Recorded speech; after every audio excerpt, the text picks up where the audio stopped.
ولساني يفقهوا قولي لا حول ولا قوة إلا بالله العلي العظيم أعوذ بالله السميع العليم من الشيطان اللعين الرجيم بسم الله الرحمن الرحيم الحمد لله رب العالمين والصلاة والسلام على أشرف الأنبياء والمرسلين خاتم النبيين مولانا أبي القاسم محمد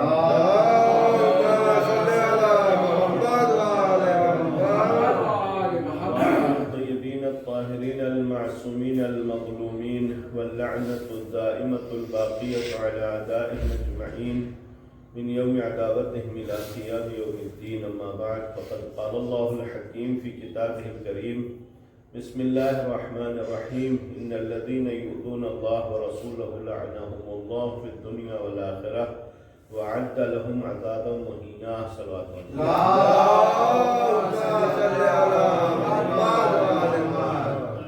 سورہ نمبر کے حساب کی 57 نمبر کی آیت جس میں پروردگار عالم یہ اعلان فرما رہا ہے کہ جو لوگ بھی اللہ اور اللہ کے رسول کو اذیت دیتے ہیں اللہ ان کے اوپر دنیا و آخرت میں لعنت کرتا ہے اور آخرت میں ان کے لیے رسوا کن عذاب پروردگار عالم نے مہیا کر کے رکھا ہے۔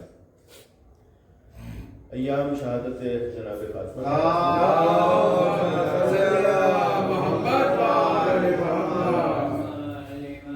لہذا جناب فاطمہ زہرا سلام اللہ علیہ کے خطبہ فضق کے حوالے سے آپ کی خدمت میں مختلف نکات بیان کیے گئے اور بہرحال مجلسوں کا سلسلہ ایسا تھا کہ ایک کے بعد ایک ہوئی تو اس لیے سیکوینس تھوڑا سا اس طریقے کا نہیں رہا، لیکن گفتگو جہاں سے شروع ہونی چاہیے تھی آج ہم اس حوالے سے ذکر کریں گے کہ ہم نے عرض کیا کہ اس خطبے کا صرف ایک واقعہ کے عنوان سے کہ جب فدق کے غصب ہونے کی خبر ملی تب جا کر خطبہ دیا، اس لیے خطبہ فدق نام ہے، ورنہ اس طریقے سے بہت طول و تفصیل کے ساتھ جناب فاطمہ زہرا نے فدق کا ذکر نہیں کیا۔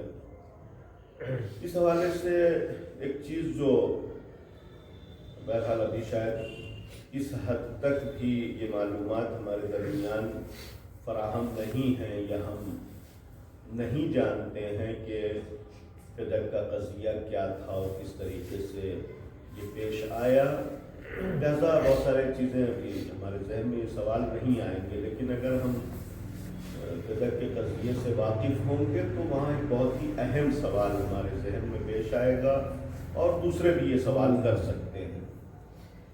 فدق ایک جاگیر ہے، ایک باغ ہے، اور باغ نہیں بلکہ ایک مکمل قریہ تھا، پورا گاؤں بستی ہی جس میں اراضی زمین اور ساری چیزیں پائی جاتی ہیں، باغات، خالی زمین، کھیت وغیرہ، اور یہ پیغمبر کو اس طریقے سے حاصل ہوئی تھی کہ پیغمبر اکرم جب مدینے تشریف لے آئے ہجرت کر کے تو یہودیوں سے اس بات کے لیے قرار ہوا اور یہ اس بات پر ایگریمنٹ ہوا کہ وہ کسی بھی دشمن کے خلاف، یعنی اسلام کے خلاف، مسلمانوں کے خلاف کسی بھی دشمن کی مدد نہیں کریں گے۔ ایک طریقے کا جو دفاعی معاہدہ ہوتا ہے، ایک ڈیفنس ایگریمنٹ ہوتا ہے، اس طریقے کا دفاعی معاہدہ پیغمبر نے یہودیوں کے ساتھ کیا۔ لیکن یہودی اصولاً بدذات لوگ ہوتے ہیں، جیسے آج ہیں ویسے پہلے کہ عہد کے پابند نہیں، لہذا اسلام کی دشمنی ان کے بہرحال قرآن مجید نے اس بات کا ذکر کیا کہ لَتَجِدَنَّ أَشَدَّ النَّاسِ عَدَاوَةً لِلَّذِينَ آمَنُوا الْيَهُودُ وَالَّذِينَ أَشْرَكُوا، صاحبان ایمان کے سب سے جو شدید دشمن ہوں گے وہ یہودی ہوں گے اور پھر مشرکین۔ لہذا انہوں نے اس بات کی رعایت نہیں کی اور ابتدائی طور پر یعنی پہلی ہی جنگ بدر بھی اگر دیکھا جائے تو کسی نہ کسی طریقے سے انہوں نے مدد کرنے کی کوشش کی، جنگ احد میں بھی کم سے کم مالی اعتبار سے دشمنوں کی، مشرکین مکہ کی مدد کی۔ پھر اس کے بعد جاسوسی تک معاملہ پہنچ گیا کہ مکے والوں کو مدینے کی خبریں پہنچانا، یہاں تک کہ بہرحال یہ معاملہ جنگ احزاب کے بعد بہت زیادہ اوپن ہو گیا اور کافی ایسے بہرحال افراد سامنے آئے اور ایسی باتیں سامنے آئیں کہ جس پر پیغمبر نے فیصلہ کیا کہ جو مدینے کے بالکل آس پاس یہودی ہیں وہ یہاں پر نہیں رہ سکتے. جو بنی قریظ ایک قبیلہ تھا اس کو ان کو پیغمبر نے یہاں سے بھگا دیا. اور ان کا جو بڑی آبادی تھی وہ خیبر کے مقام پر تھی جو مدینے سے کافی فاصلے پر ہے. اب وہاں جانے کے بعد بہرحال انہوں نے اپنی فتنہ گری جاری رکھی اور بہرحال ہر طریقے سے مشرکین کی مدد کرنا. لہٰذا یہ ایک پیغمبر کا ایک ایسا مشن تھا کہ مدینہ نہیں بلکہ خطہ عرب ان کے وجود سے پاک ہو جائے. لہٰذا خیبر کے اوپر پیغمبر نے چڑھائی کی. خیبر کے اوپر خود پیغمبر نے حملہ کیا. حملے کی وجہ ان کی بہرحال وہ ریشہ دمانیاں تھیں, وہ فتنہ گری تھی کہ جو وہ مستقل طور پر انجام دے رہے تھے. بہرحال بہت ساری تاریخوں کا وہ پس منظر اب ذکر نہیں کرنا چاہتے.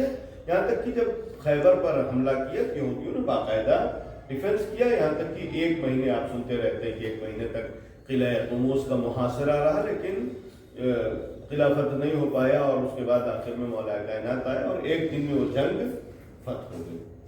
یہ جب قلعہ قموس فتح ہوا کہ جو یہودیوں کا بہت ہی اہم مرکز تھا, اس کے بعد ان کو اس بات کا اندازہ ہو گیا کہ اب ہم یہاں پر رہ نہیں سکتے. ان کے قدم اکھڑ گئے اور اس کے بعد انہوں نے بہرحال قلعہ قموس تو مسلمانوں نے فتح کر لیا, باقی یہودیوں نے بھی یہ فیصلہ کیا یہاں سے چھوڑ کے جانا. لہذا وہاں سے لوگ جانے لگے اور ظاہر ہے کہ جب جائیں گے تو اراضی وغیرہ یہ ساری چیزیں. لہذا خیبر مسلمانوں نے جنگ کر کے فتح کیا تھا, لیکن باقی جو اطراف کے علاقے تھے وہ بغیر جنگ کے یہودی پیغمبر کے حوالے کر کے چلے گئے. یہ جو جنگ کے ساتھ زمین فتح ہوتی ہے, جو علاقہ فتح ہوتا ہے, اس کو مفتوحہ کہتے ہیں. اور جو بغیر جنگ کے جو علاقہ فتح کیا جاتا ہے اس کو فتح کہتے ہیں. جو بھی مال بغیر جنگ کے حاصل ہو جائے اس کو فتح کہتے ہیں. سورہ مبارکہ حشر کی 6 آیت میں اس کا تذکرہ پایا گیا ہے کہ پروردگار عالم نے اعلان کیا کہ جو فتح ہے وہ پیغمبر اللہ اور اللہ کا رسول کا ہے, لہذا جہاں چاہے وہ خرچ کریں. یعنی پیغمبر کی یہ ذاتی ملکیت ہوتی ہے, اور جب یہ ذاتی ملکیت پیغمبر کے پاس آئی تو پیغمبر نے اسے جناب فاطمہ زہرا سلام اللہ علیہا کو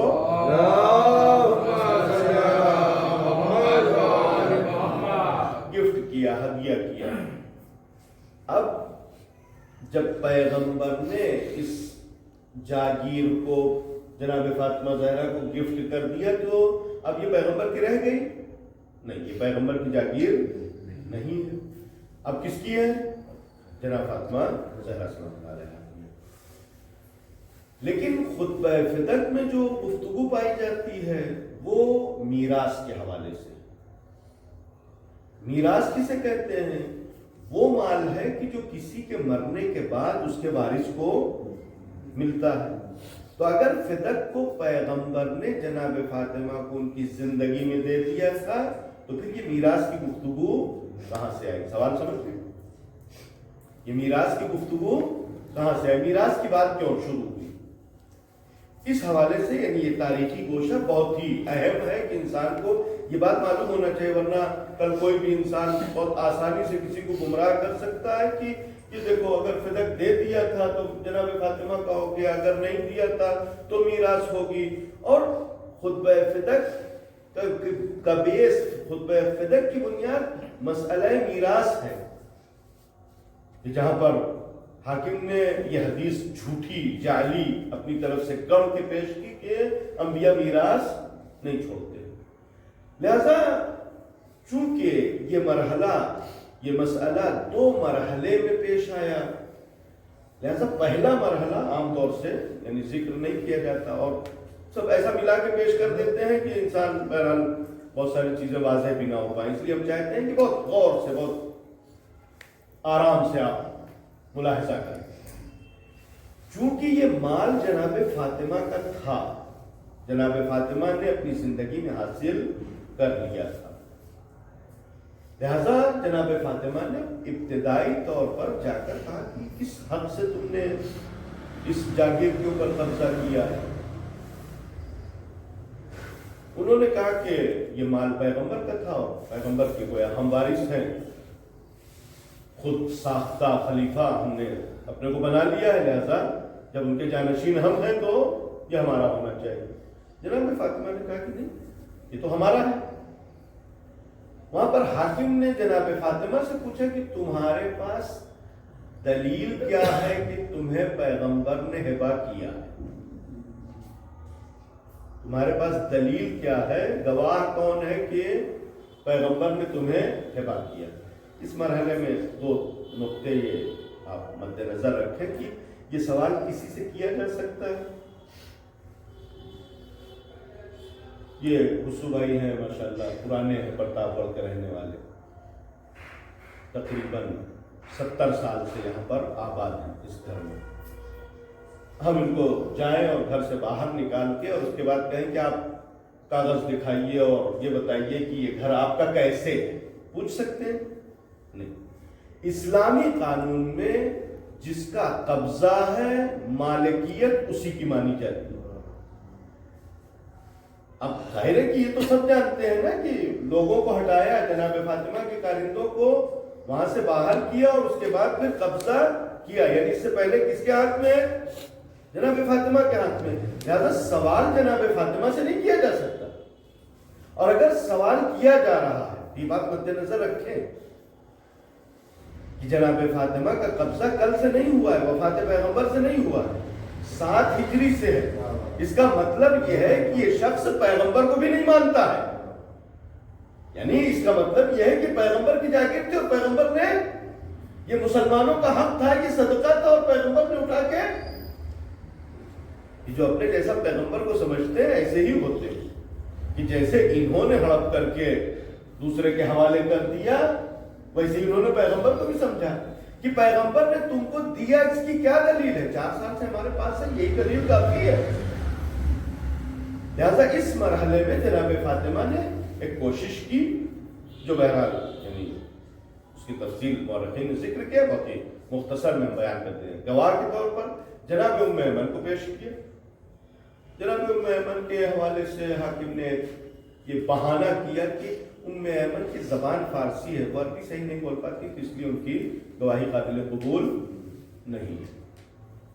کیا اس زمانے میں ٹرانسلیشن کا کوئی سلسلہ نہیں تھا؟ کیا اس زمانے میں سفر نہیں ہوتا تھا؟ ایک علاقے کے لوگ دوسرے علاقے میں نہیں جاتے تھے؟ تجارت دنیا کے بھر میں ہوتی تھی، ایک جگہ کے لوگ دوسری جگہ جاتے تھے، زبانیں جو پھیلی اسی طریقے سے پھیلی۔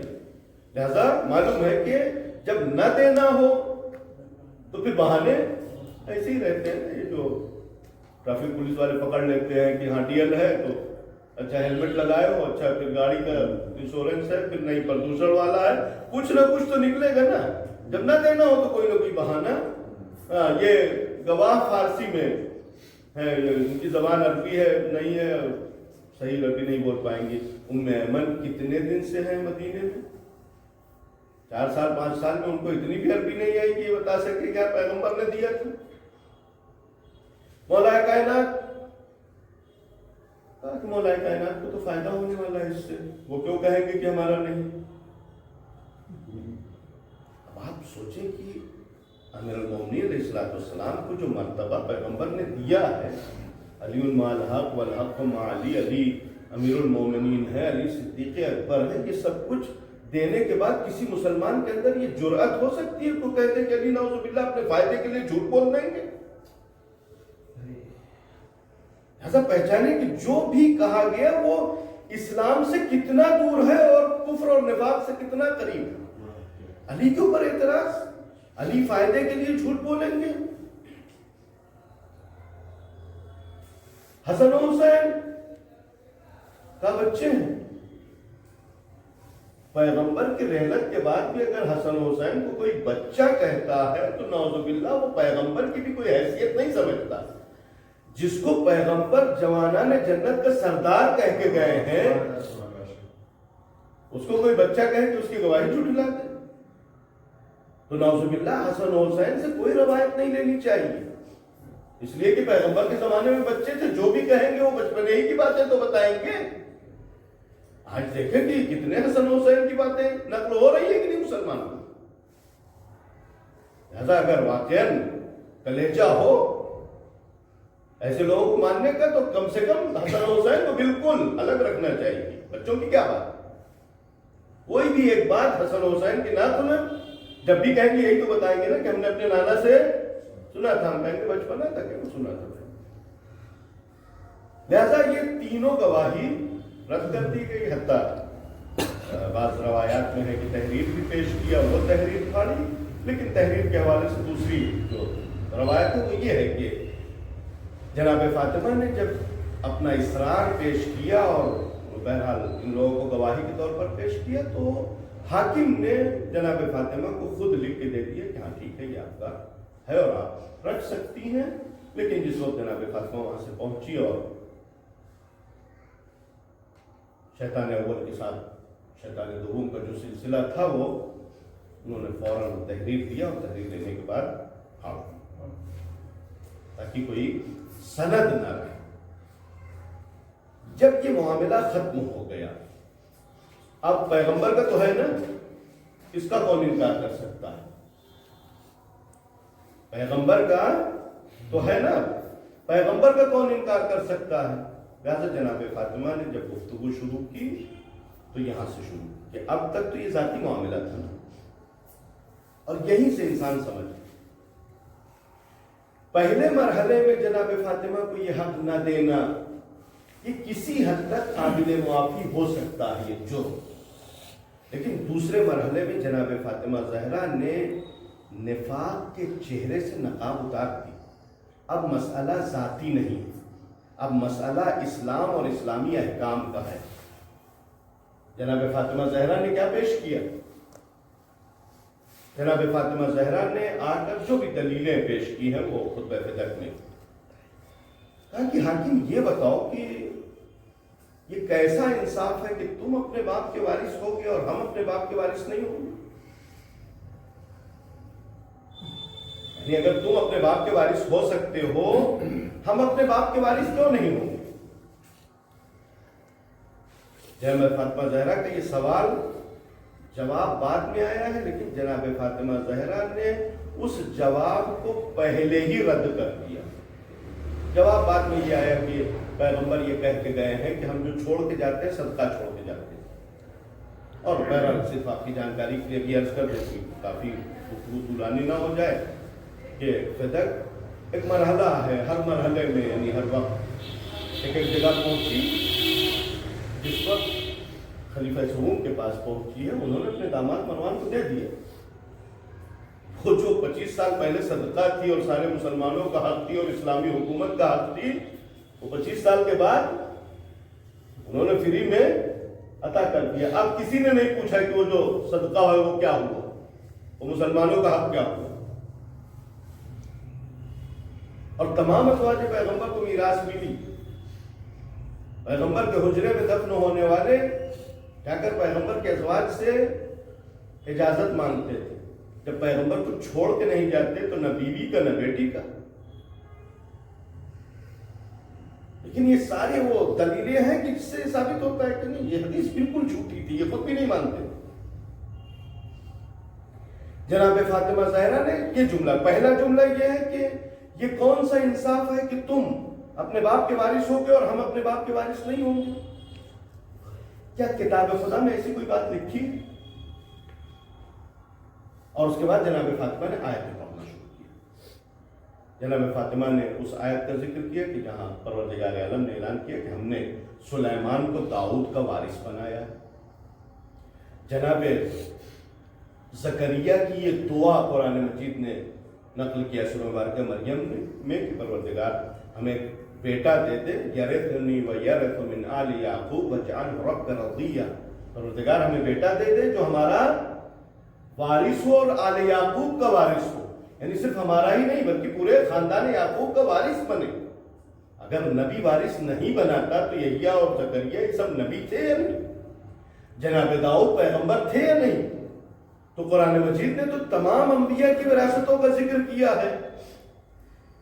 اسی خطبہ فدق میں جناب فاطمہ زہرا نے ایک جملہ یہ ارشاد فرمایا ہے کہ یہ تمہارے اندر جو نفاق کے کیڑے تھے وہ ظاہر ہو چکے ہیں. یعنی یہ تمہارا جو مدعا ہے، یہ تمہارا مدعا نہیں، یہ تمہارا نفاق بول رہا ہے، اور یہ نفاق یہیں پہ اشکار ہو گیا، یہیں پر کھل کے سامنے آ گیا کہ اب جناب فاطمہ زہرا جب خطبے میں میراث کی دلیل کے طور پر قرآن کی آیتیں پیش کرتی ہیں تو پیغمبر کی رحلت سے صرف 4 دن پہلے جو مسلمان یہ کہتے ہوئے نظر آ رہے تھے کہ پیغمبر ہمیں آپ کے حدیث کی ضرورت نہیں ہے، حسبنا کتاب اللہ، ہمارے لیے تو کتاب خدا کافی ہے، ہم کتاب خدا سے اپنا کام چلا لیں گے. جن کا کتاب خدا سے کام چل رہا تھا ان کا کام یہاں کتاب خدا نے جب پھنسا دیا تو انہوں نے کہا کہ پیغمبر نے فرمایا ہے، حدیث یہ ہے کہ پیغمبر وارث نہیں بناتے. 2 ہفتے پہلے تو تم نے کہا تھا کتاب خدا کو مانیں گے، حدیث کو نہیں مانیں گے، اور 2 ہفتے بعد جب تمہارے غرض اٹکی تو حدیث کے مقابلے قرآن کے مقابلے میں حدیث لے کے آ رہے ہو. اس کا مطلب یہ ہے کہ نہ تم کو قرآن کو ماننا ہے نہ تمہیں حدیث کو تسلیم کرنا ہے.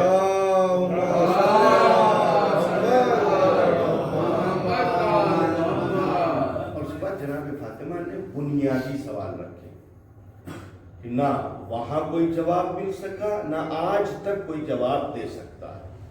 پہلا بنیادی سوال تو یہی تھا کہ کتاب خدا میں دکھاؤ کہ یہ لکھا ہو کہ یہ اپنے باپ کے وارث ہوں گے، یہ نہیں ہوں گے، یعنی کوئی استثناء پایا جاتا ہو. اگر کتاب خدا میں نہیں ہے تو دوسرے احکام کہاں پائے جاتے ہیں؟ خدا کی طرف سے وحی ہوگی نا.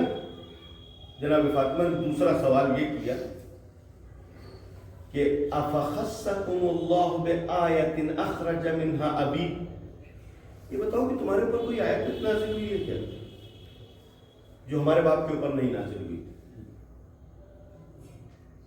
یعنی پیغمبر کے اوپر یہ آیت نہیں نازل ہوئی، تمہارے پاس جناب جبرائیل لے کے آئے تھے یہ حکم. کسی میں دم ہے کہ کہہ دے کہ ہاں پیغمبر کے مرنے کے بعد جناب جبرائیل وحی لے کے آئے تھے؟ کافر کہا جائے گا. ختم نبوت کا عقیدہ یہ ہے کہ نہیں، اب جناب جبرائیل کوئی آیت لے کر نہیں آنے والے ہیں. کہا کہ تمہیں کوئی آیت آئی ہے تمہارے پاس جو ہمارے باپ کے پاس نہ آئی؟ ظاہر کہ اب یہ جواب تو دینا ہے لیکن وہاں کوئی جواب نہیں ملا، اور آج تک کوئی جواب نہیں دے سکتا. بتائیں کہ ہاں کوئی آیت آئی تھی. اگر قرآن میں یہ حکم نہیں تو شریعت کے احکام کی جو دوسرے سورس ہیں وہ کیا ہے؟ وہ احادیث. احادیث یعنی لوح محفوظ سے کوئی حکم خبر ہو کسی کو، ظاہر ہے کہ اسلام میں صرف ایک ہی سورس ہے. ائمہ اطہار علیہ السلام کا علم پیغمبر سے وابستہ ہے، پیغمبر کا علم خدا سے وابستہ ہے. تو ہم تو یہ نہیں مانتے کہ ہاں جناب جبرائیل مولا کائنات کے پاس احکام لے کے نہیں آتے، ائمہ کے پاس جناب جبرائیل نازل نہیں ہوتے. یہ بہرحال عقیدہ ہے، یہ کوئی لفاظی نہیں ہے، اس کو بہرحال انسان محفوظ رکھے. فرشتے آ سکتے ہیں، محدث ہو سکتے ہیں ائمہ، فرشتوں سے گفتگو، لیکن جناب جبرائیل حکم لے کے نازل ہوں گے، قرآن لے کے نازل ہوں گے نہیں. لہذا تیسرا جو سلسلہ ہے وہ یہ کہ پیغمبر نے بیان کیا ہو. تیسرا سوال بہت ہی اہم ہے اور اس حوالے سے پیغمبر کی بے شمار احادیث ہیں کہ انسان جس سے وہ جواب نکال سکتا ہے. کہ یہ بتاؤ کہ دین کا علم ہمارے بابا اور ہمارے شوہر سے زیادہ تمہارے پاس ہے؟ یہ سوال ایسا ہے کہ قیامت تک جواب نہیں دے سکتا. یعنی ہمارے بابا کو نہیں معلوم یہ حکم، ہمارے شوہر علی کو نہیں معلوم یہ حکم. تم ہو کس کھیت کی مولی؟ تمہاری اوقات کیا ہے اسلام میں؟ تم جانتے کیا ہو؟ ظاہر ہے کہ اس حوالے سے بہرحال اگر خطابت کرنی ہو قرآن مجید کے الفاظ کے معانی تو ان کو آتے نہیں ہیں، یہ حکم اسلامی کیا جانتے ہیں؟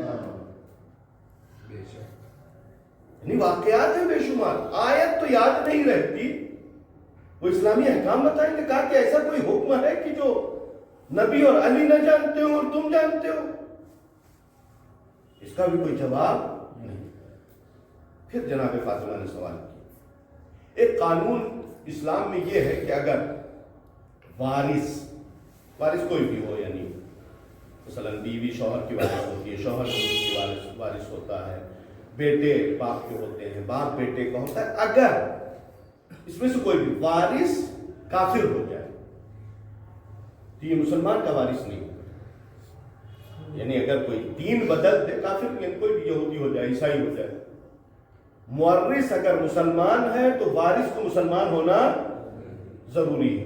کوئی بھی غیر مسلمان مسلمان کا وارث نہیں بنے گا.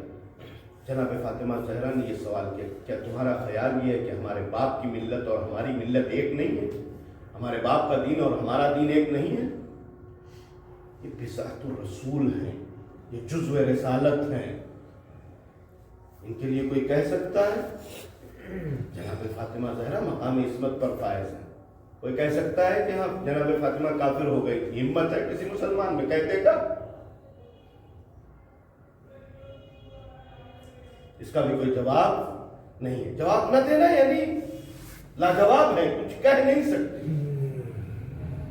ظاہر ہے کہ ان تمام سوالوں کے بعد جناب فاطمہ کا سوال یہ ہے کہ اب بتاؤ یہ تمہارا کیسے؟ تو جواب یہی تھا کہ پیغمبر نے فرمایا ہے کہ جو بھی ہم چھوڑتے ہیں وہ صدقہ چھوڑتے ہیں. سوال سے گفتگو بیان طولانی ہے، بیان طولانی ہو جائے گا، اور نہ عرض کرتے کہ بعد میں بھی واقعات ایسے پیش آئے کہ جہاں اس صدقے کے حوالے سے گفتگو کی گئی ہے کہ اگر پیغمبر جو چھوڑ کے جا رہے ہیں وہ صدقہ ہو تو پھر بعد میں جو لوگ بھی پیغمبر کے وارث بن کے کہیں پر بھی انہوں نے اپنی وراثت اور اپنی دخالت دکھائی ہے وراثت کی وجہ سے، ظاہر ہے کہ صدقے میں وہ وارث اگر وراثت سمجھا تو سارے مسلمانوں کا حق غصب کیا ہی نہیں. وہ لوگ کہ جو پیغمبر کے مثلا بیوی کے اجازت سے ان کے پہلو میں دفن ہو گئے، ان کا کون سا حق ہے؟ اس وجہ سے امام جعفر صادق علیہ السلام صحابی جناب ابو جعفر مومن طاق نے مناظرہ پایا جاتا ہے اس حوالے سوال کیا کہ دو ہی صورت ہے، جب پیغمبر وارث بناتے ہیں تو بیوی کا کتنا حق ہوتا ہے؟ 1/8. اب ظاہر ہے کہ یہ صرف پیغمبر کو حق تھا کہ وہ 4 سے زیادہ بیویاں رکھ سکتے ہیں، مسلمانوں کو اور حق نہیں. لہذا اگر کوئی مسلمان 4 بیوی چھوڑ کے جائے تو 1/8 میں 4 کو بانٹا جائے گا. کتنا ہو جائے گا؟ 8 × 32. 1/32 ایک بیوی کا حق ہوگا. پیغمبر کتنے بیویاں چھوڑ کے گئے تھے؟ 9 چھوڑ کے گئے تھے. 1/8 میں ایک ایک بیوی کا 9واں حصہ، یعنی 72 میں سے ایک حصہ. اب آپ اندازہ لگائیں کہ جو پیغمبر کے حجرے کہے جاتے ہیں، جہاں پیغمبر کے قبر ہے وہ ایک حجرہ ہے، یعنی اب جو جالی بن گئی وہ ایک حجرہ ہے. ابھی زمین کو 72 حصوں میں تقسیم کر دیں، کسی کی ٹانگ بھی کاٹ کر ایک حصے میں دفن نہیں کی جا سکتی. تو ظاہر ہے کہ جتنا حصہ مان لیجئے کہ حق ہو، اس کے بعد باقی کو سب غصب ہوگا یا نہیں. اور اگر صدقہ ہو تو ایک ناخون بھی دفن کرنے کی زمین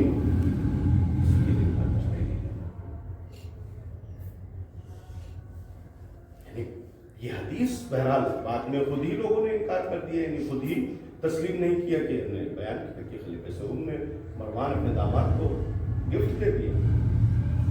پیغمبر کا گفٹ قابل قبول نہیں تھا. اس کے بعد پھر بنی عباس کے زمانے میں بھی کبھی آیا کبھی واپس گیا، لیکن چونکہ جاگیر کی کوئی اہمیت نہیں تھی لہٰذا جناب فاطمہ زہرا سلام اللہ علیہا نے اپنے ان سوالات کے ذریعے سے اسلام اور اسلامی احکام کی حیثیت کو بچایا. جاگیر چلی گئی لیکن حکم برقرار ہے. آج مسلمان بہت سر پیٹتے ہیں، سپریم کورٹ میں جا رہے ہیں کہ بیٹی کا حق نہیں مل رہا. پیغمبر کی بیٹی کا حق مان کے تم سمجھتے ہو کہ مسلمان کی بیٹی کا حق مل جائے؟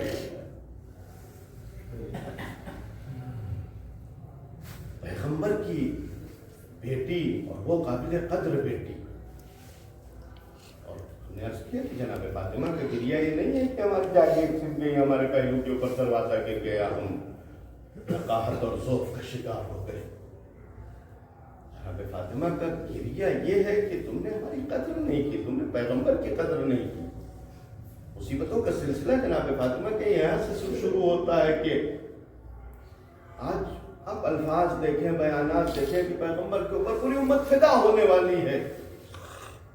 جن کے اوپر فدا ہو رہے تھے ان کے جنازے کو چھوڑ کے چلے گئے. جناب فاطمہ کو یہ قلق ہے، یہ درد ہے. شکوہ کیا ہے جب انصار کی عورتوں نے آ کے جناب فاطمہ سے سوال کیا کہ کیسی طبیعت ہے، کہا کہ ہم اس دنیا سے بیزار ہیں، تمہارے مردوں سے بیزار ہیں اور ہم نے تم کو چھوڑ دیا ہے.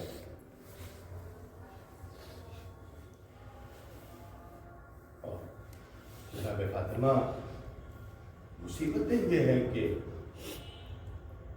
اگر پیغمبر کی رحلت کے بعد پیغمبر کے ماننے والے ہوتے، عربوں میں یہ محاورہ مشہور ہے، اور ظاہر کی عربوں نہیں بلکہ ایک انسانی تقاضا ہوتا ہے کہ المرء یحفظ فی ولدہ، انسان کی قدر و قیمت اس کے اولاد کے ذریعے کی جاتی ہے. جب انسان اس دنیا سے چلا جائے تو اس کی ہم کتنی قدر کرتے ہیں یہ کیسے پتہ چلے گا؟ اس کے اولاد کے ذریعے. اس کی اولاد کی ہم کتنی قدر کرتے ہیں، اس کی اولاد کا کتنا احترام کرتے ہیں. یہ واقعہ آپ واقعات کربلا میں سنتے رہتے ہیں کہ اس وقت کوئی یمن اور روم سے آیا ہوا سفیر، اس کے سامنے یہ بتایا گیا کہ یہ خاندان پیغمبر ہے. اس نے کہا کہ یزید لعنت ہے تیرے اوپر، جناب داؤد کے گدھے کے ٹاپ کو ہم رکھ کر اس کا احترام کرتے ہیں اور تو نے اپنے رسول کے نواسے کو قتل کر دیا.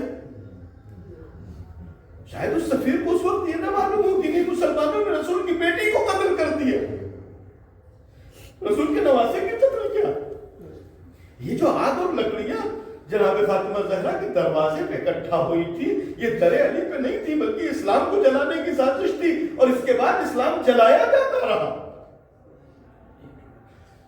جناب فاطمہ زہرا بظاہر مولا کائنات کو لے کے آ گئی، لیکن تاریخ کہتی ہے جناب فاطمہ زہرا کو اتنا طلب تھا کہ ایک مرتبہ گھر میں بیٹھے مولا کائنات بھی کریا کر رہے، جناب فاطمہ بھی کریا کر رہی. ایک مرتبہ جناب فاطمہ زہرا نے کہا علی تم کیوں رو رہے ہو؟ کہا بی بی بابا کی شہادت کے بعد، پیغمبر کی شہادت کے بعد جو مظالم آپ کے اوپر ہوئے، میں ان ظلم کے لیے رو رہا ہوں، میں ان مصائب کے لیے رو رہا ہوں. اور اس کے بعد جناب مولا کائنات نے جناب فاطمہ سے پوچھا کہ بی بی آپ کیوں گریہ کر رہی ہیں؟ آپ کو تو بشارت مل چکی ہے کہ آپ پیغمبر سے ملحق ہونے والی ہیں. جناب فاطمہ زہرا نے جواب دیا کہ علی میں تمہارے اوپر جو ہمارے پاس ظلم ہونے والے ان کے لیے گریہ کر رہی ہوں. جناب فاطمہ زہرا کی شہادت حقیقت میں مولا کائنات کے لیے کتنا بڑا صدمہ تھا کہ تاریخ نے لکھا ہے کہ جس وقت حسن حسین نے جا کے مولا کائنات کو خبر دی کہ اماں اس دنیا سے گزر گئی، تاریخ کہتی علی خیبر شکن اپنی جگہ سے اٹھے لیکن چل نہ سکے، کبھی گرتے ہیں کبھی اٹھتے ہیں. علی گرتے پڑتے گھر تک واپس آئے ہیں، اور اس کے بعد جناب فاطمہ زہرا کے لاشے کو تیار کیا. لاش تیار ہو گئی، ایک مرتبہ آواز دی بچوں اپنی ماں کا آخری دیدار کر لو. بچوں نے دیدار کرنا شروع کیا. ایک مرتبہ امام حسین ایک گوشے پہ کھڑے ہو جاتے ہیں. مولا کائنات نے کہا بیٹا حسین کیا تم اپنی ماں سے رک سکتا ہوگے؟ ایک مرتبہ امام حسین نے آواز دی اے بابا جب تک اماں خود نہ بلائیں گی میں اماں کے قریب نہ جاؤں گا. تاریخ کہتی ہے کہ ایک مرتبہ ایک چیخ جنازے سے بلند ہوئی، بندے کفن ٹوٹ گئے. حسین جناب زہرا نے ہاتھوں کو پھیلا دیا، حسین آغوش زہرا میں ہے، گریہ کر رہے. ایک مرتبہ مولا کائنات کو حکم ہوا علی حسین کو فاطمہ سے جدا کر دو ورنہ خدا فاطمہ کی عالم الذین ظلموا أي منقلب ينقلبون إنا لله وإنا إليه